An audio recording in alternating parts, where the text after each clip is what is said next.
BRS పాలనలో పర్యాటక ప్రాంతంగా దేదీప్యమానంగా వెలిగిన కేబుల్ బ్రిడ్జ్ దుర్గం చెరువు నేడు వెలవెలబోతోంది. ఆహ్లాదకరంగా పర్యాటక ప్రాంతంగా నిలిచిన దుర్గం చెరువు ఇప్పుడు కాంగ్రెస్ పాలనలో నిర్లక్ష్యానికి గురవుతుంది.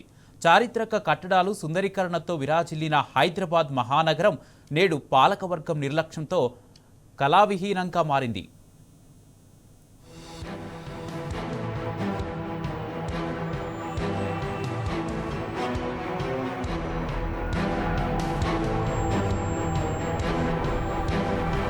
పదేళ్ల బీఆర్ఎస్ పాలనలో అప్పటి పట్టణాభివృద్ధి శాఖ మంత్రి కేటీఆర్ పర్యవేక్షణలో హైదరాబాద్ మహానగరానికి వన్నె తెచ్చేలా ఎన్నో చెరువుల సుందరీకరణ జరిగాయి.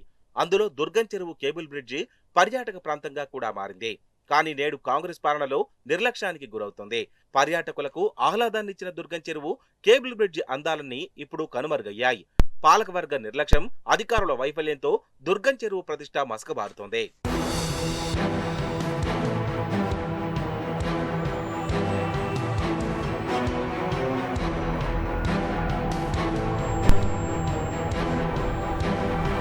చెరువు మొత్తం గుర్రపు డెక్కతో నిండిపోయింది.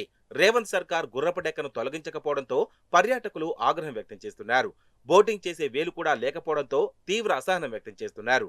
గతంలో కేబుల్ బ్రిడ్జి విద్యుత్ దీపాలు వెలుగుతూ కాంతివంతంగా ఉండే దుర్గం చెరువు ప్రాంతమంతా ఇప్పుడు సరిగా లైటింగ్ కూడా లేక అంధకారం అలుముకుంది.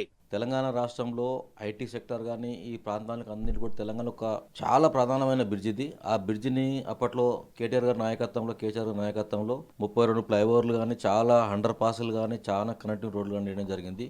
అందులో ప్రధానమైనది వచ్చింది కేబుల్ బ్రిడ్జి. ఆ కేబుల్ బ్రిడ్జిని ఏమవుతుందంటే గత 2 నెలలు 3 నెలలకి వెళ్ళి కనీసం వీధులు దీపాట్లు వెళ్ళి చాలా ఇబ్బంది పెడతా ఉంది. అక్కడ చాలా పబ్లిక్ క్రౌడ్ ఉంటుంది, చాలా పాపులేషన్ నిరంతరం అది ఐటీ సెక్టర్ కూడా 24/7 నడుస్తూ ఉంటుంది. కాబట్టి ఇప్పటికైనా గవర్నమెంట్ రిక్వెస్ట్ చేస్తా ఉన్నాను, దాన్ని ఎప్పుడైనా స్ట్రీట్ లైట్ ఏవైతుంది ఇమీడియట్ లైట్లు వేసి దాన్ని నగరానికి మరొక వన్యకాంతి తేవాలని ప్రభుత్వం డిమాండ్ చేస్తా ఉన్నాము. అటు విద్యుత్ దీపాలు వెలగక ఇటు గుర్రపు డెక్కతో నిండి దుర్గం చెరువు ప్రాంతం అంతా దయనీయ స్థితిలో ఉంది. దీనిపై పర్యాటకులు అసంతృప్తికి లోనవుతున్నారు. పాలకులు, అధికారుల తీరుపై ప్రజలంతా కాంగ్రెస్ ప్రభుత్వ పాలనపై విసుక్కుంటున్నారు. ఇప్పటికైనా స్పందించి తగిన చర్యలు తీసుకోవాలని కోరుతున్నారు.